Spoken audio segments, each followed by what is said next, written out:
ओम शांति। आज 2 दिसंबर 2025 के बाबा के मधुर महावाक्य सुनेंगे। बाबा बोले, मीठे बच्चे, तुम्हारा वायदा है कि जब आप आएंगे तो हम वारी जाएंगे। अब बाप आए हैं तुम्हें वायदा याद दिलाने। प्रश्न, किस मुख्य विशेषता के कारण पूज्य सिर्फ देवता को ही कह सकते हैं? उत्तर, देवताओं की ही विशेषता है जो कभी किसी को याद नहीं करते, न बाप को याद करते, न किसी के चित्र को याद करते, इसलिए उन्हें पूज्य कहेंगे। वहाँ सुख ही सुख रहता है, इसलिए किसी को याद करने की दरकार नहीं। अभी तुम एक बाप की याद से ऐसे पूज्य पावन बने हो जो फिर याद करने की दरकार ही नहीं रहती। ओम शांति। मीठे मीठे रूहानी बच्चे, अब रूहानी आत्मा तो नहीं कहेंगे। रूह अथवा आत्मा एक ही बात है। रूहानी बच्चों प्रति बाप समझाते हैं, आगे कभी भी आत्माओं को परम पिता परमात्मा ने ज्ञान नहीं दिया है। बाप खुद कहते हैं, मैं एक ही बार कल्प के पुरुषोत्तम संगम युग पर आता हूँ, ऐसे और कोई कह न सके। सारे कल्प में सिवाय संगम युग के बाप खुद कभी आते ही नहीं। बाप संगम पर ही आते हैं जबकि भक्ति पूरी होती है, और बाप फिर बच्चों को बैठ ज्ञान देते हैं। अपने को आत्मा समझ और बाप को याद करो। यह कई बच्चों को के लिए बहुत मुश्किल लगता है बहुत सहज, परंतु बुद्धि में ठीक रीति बैठता नहीं है, तो घड़ी घड़ी समझाते रहते हैं, समझाते हुए भी नहीं समझते। स्कूल में टीचर 12 मास पढ़ाते हैं, फिर भी कोई नापास हो पढ़ते हैं। यह बेहद का बाप भी रोज़ बच्चों को पढ़ाते हैं, फिर भी कोई को धारणा होती है, कोई भूल जाते हैं। मुख्य बात तो यही समझाई जाती है कि अपने को आत्मा समझो और बाप को याद करो। बाप ही कहते हैं, मामेकम याद करो, और कोई मनुष्य मात्र कभी कह नहीं सकेंगे। बाप कहते हैं, मैं एक ही बार आता हूँ कल्प के बाद, फिर संगम पर एक ही बार तुम बच्चों को ही समझाता हूँ। तुम ही यह ज्ञान प्राप्त करते हो, दूसरा कोई लेते ही नहीं। प्रजापिता ब्रह्मा के तुम मुखवंशावली ब्राह्मण इस ज्ञान को समझते हो, जानते हो। कल पहले भी बाप ने इस संगम पर यह ज्ञान सुनाया था।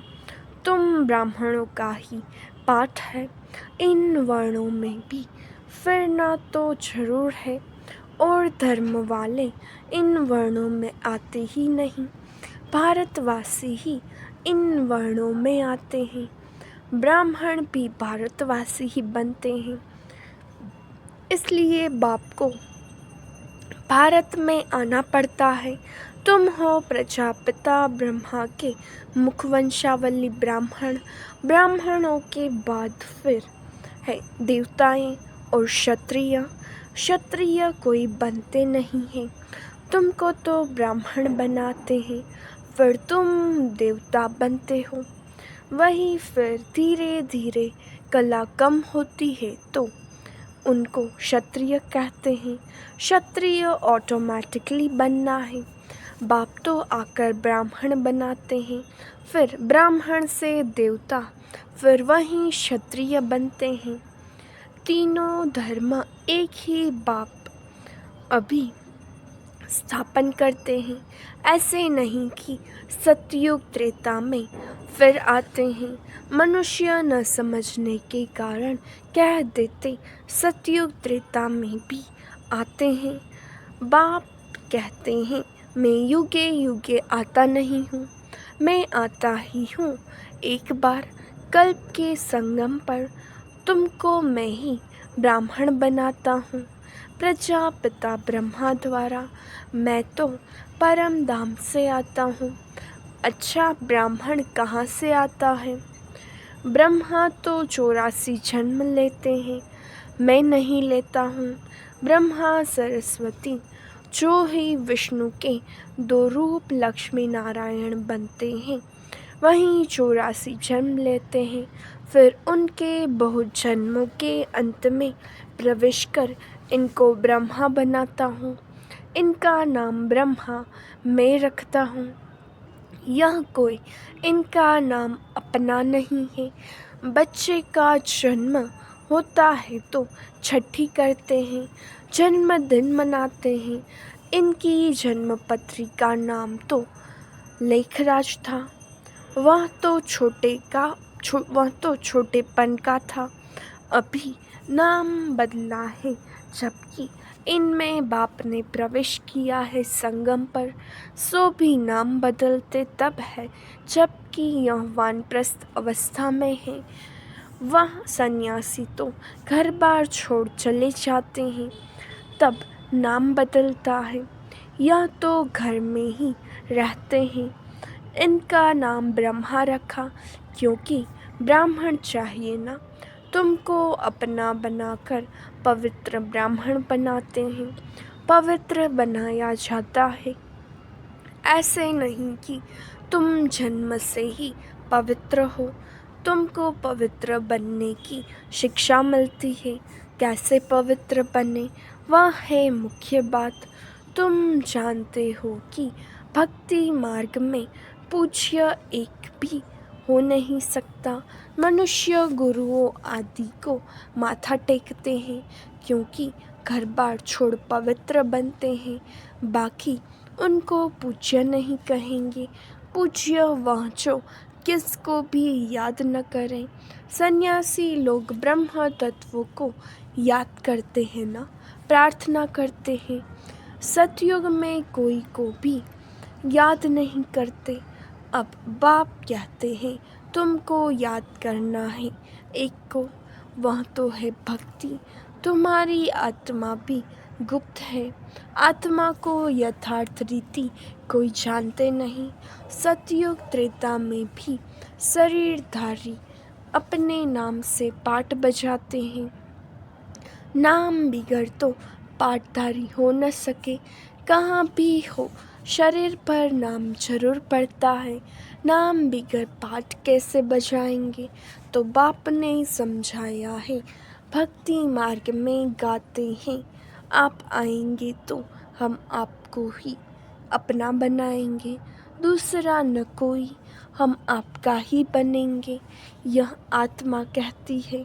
भक्ति मार्ग में जो भी देहधारी है, जिनके नाम रखे जाते हैं, उनको हम नहीं पूछेंगे। जब आप आएंगे तो आप पर ही कुर्बान जाएंगे। कब आएंगे यह भी नहीं जानते। अनेक देहधारियों की, नामधारियों की पूजा करते रहते हैं। जब आधा कल्प भक्ति पूरी होती है तब बाप आते हैं, कहते हैं तुम जन्म जन्मांतर कहते आए हो। हम तुम्हारे बिगर किसको भी याद नहीं करेंगे, अपनी देह को भी याद नहीं करेंगे, परंतु मुझे जानते ही नहीं हैं तो याद कैसे करेंगे। अब बाप बच्चों को बैठ समझाते हैं, मीठे मीठे बच्चों, अपने को आत्मा समझो और बाप को याद करो। बाप ही पतित पावन है, उनको याद करने से तुम पावन सतो प्रधान बन जाएंगे। सतयुग त्रेता में भक्ति होती नहीं। तुम कोई को भी याद नहीं करते, न बाप को न चित्रों को। वहाँ तो सुख ही सुख रहता है। बाप ने समझाया है, जितना तुम नज़दीक आते जाएंगे कर्मातीत अवस्था होती जाएगी। सतयुग में नई दुनिया नए मकान में खुशी भी बहुत रहती है। फिर 25% पुराना होता है तो जैसे स्वर्ग ही भूल जाता है। तो बाप कहते हैं तुम गाते थे आपके ही बनेंगे, आपसे ही सुनेंगे, तो ज़रूर आप परमात्मा को ही कहते हो ना। आत्मा कहती है परमात्मा बाप के लिए। आत्मा सूक्ष्म बिंदी है, उनको देखने के लिए दिव्य दृष्टि चाहिए। आत्मा का ध्यान कर नहीं सकेंगे हम, आत्मा इतनी छोटी बिंदी है, ऐसा समझ याद करना मेहनत है। आत्मा के साक्षात्कार की कोशिश नहीं करते, परमात्मा के लिए कोशिश करते हैं। जिसके लिए सुना है कि वह 1000 सूर्य से तेजोमय है। किसको साक्षात्कार होता है तो कहते हैं बहुत तेजोमय था, क्योंकि वही सुना हुआ है। जिसकी नोदा भक्ति करेंगे देखेंगे भी नहीं, देखेंगे भी वही, नहीं तो विश्वास ही न बैठे। बाप कहते हैं आत्मा को ही नहीं देखा है तो परमात्मा को कैसे देखेंगे। आत्मा को देख ही कैसे सकते, और सबके तो शरीर का चित्र है, नाम है, आत्मा है, बिंदी बहुत छोटी है, उनको कैसे देखें। कोशिश बहुत करते हैं परंतु इन आँखों से देख न सके। आत्मा को ज्ञान की अव्यक्त आँखें मिलती है। अभी तुम जानते हो हम आत्मा कितनी छोटी है। मुझ आत्मा में 84 जन्मों का पाठ नोंधा हुआ है, जो मुझे रिपीट करना है। बाप की श्रीमत मिलती है श्रेष्ठ बनाने के लिए, तो उस पर चलना चाहिए। तुम्हें दैवी गुण धारण करने हैं, खान पान भी रॉयल होना चाहिए, चलन बड़ी रॉयल होनी चाहिए। तुम देवता बनते हो, देवताएं खुद पूज्य हैं, यह कभी किसकी पूजा नहीं करते। यह तो डबल सिरताज है ना, यह कभी किसे पूजते नहीं तो पूज्य ठहरे ना। सतयुग में किसको पूजने की दरकार ही नहीं। बाकी हाँ, एक दो को रिगार्ड जरूर देंगे, ऐसे नमन करना है, इनको रिगार्ड कहा जाता है। ऐसे नहीं, दिल में उनको याद करना है, रिगार्ड तो देना ही है। जैसे प्रेसिडेंट है, सब रिगार्ड रखते हैं, जानते हैं यह बड़े मर्तबे वाला है, नमन थोड़ी ही करना है। तो बाप समझाते हैं यह ज्ञान मार्ग बिल्कुल अलग चीज़ है। इसमें सिर्फ अपने को आत्मा समझना है, जो तुम भूल गए हो। शरीर के नाम को याद कर लिया है, काम तो जरूर नाम से ही करना है। बिगर नाम किसको बुलाएंगे कैसे। भल तुम शरीरधारी बन पाठ बजाते हो, परंतु बुद्धि से शिव बाबा को याद करना है। श्री कृष्ण के भक्त समझते हैं हमको श्री कृष्ण को ही याद करना है। बस जिधर देखता हूँ कृष्ण ही कृष्ण है। हम भी कृष्ण, तुम भी कृष्ण, अरे तुम्हारा नाम अलग, उनका नाम अलग, सब कृष्ण ही कृष्ण कैसे हो सकते। सबका नाम कृष्ण थोड़े ही होता है, जो आता सो बोलते रहते हैं। अब बाप कहते हैं भक्ति मार्ग के सब चित्रों आदि को भूल एक बाप को याद करो। चित्रों को तो तुम पतित पावन नहीं कहते, हनुमान आदि पतित पावन थोड़े ही हैं, अनेक चित्र हैं, कोई भी पतित पावन नहीं है। कोई भी देवी आदि जिसको शरीर है उनको पतित पावन नहीं कहेंगे। 6-8 भुजाओं वाली देवियाँ आदि बनाते हैं सब अपनी बुद्धि से। यह है कौन वह तो जानते नहीं। यह पतित पावन बाप की औलाद मददगार है। यह किसको भी पता नहीं है। तुम्हारा रूप तो यह साधारण ही है। यह शरीर तो विनाश हो जाएंगे। ऐसे नहीं कि तुम्हारे चित्र आदि रहेंगे। यह सब खत्म हो जाएंगे। वास्तव में देवियाँ तुम हो। नाम भी लिया जाता है सीता देवी, फलानी देवी। राम देवता नहीं कहेंगे फलानी देवी। वाह श्रीमती कह देते वह भी रोंग हो जाता। अब पावन बनने के लिए पुरुषार्थ करना है। तुम कहते भी हो पतित से पावन बनाओ। ऐसे नहीं कहते कि लक्ष्मी नारायण बनाओ। पतित से पावन भी बाप बनाते हैं। नर से नारायण भी वह बनाते हैं। वो लोग पतित पावन निराकार को कहते हैं और सत्यनारायण की कथा सुनाने वाले फिर और दिखाए हैं। ऐसे तो कहते नहीं बाबा सत्यनारायण की कथा सुनाकर अमर बनाओ, नर से नारायण बनाओ। सिर्फ कहते हैं आकर पावन बनाओ। बाबा ही सत्यनारायण की कथा सुनाकर पावन बनाते हैं। तुम फिर औरों को सत्य कथा सुनाते हो और कोई जान न सके। तुम ही जानते हो भल तुम्हारे घर में मित्र संबंधी भाई आदि है परंतु वह भी नहीं समझते हैं। अच्छा मीठे मीठे सिखिलते बच्चों प्रति माता पिता बाप दादा का याद प्यार और गुड मॉर्निंग। रूहानी बाप की रूहानी बच्चों को नमस्ते। हम रूहानी बच्चों की रूहानी बाप दादा को याद प्यार नमस्ते गुड मॉर्निंग ओम शांति।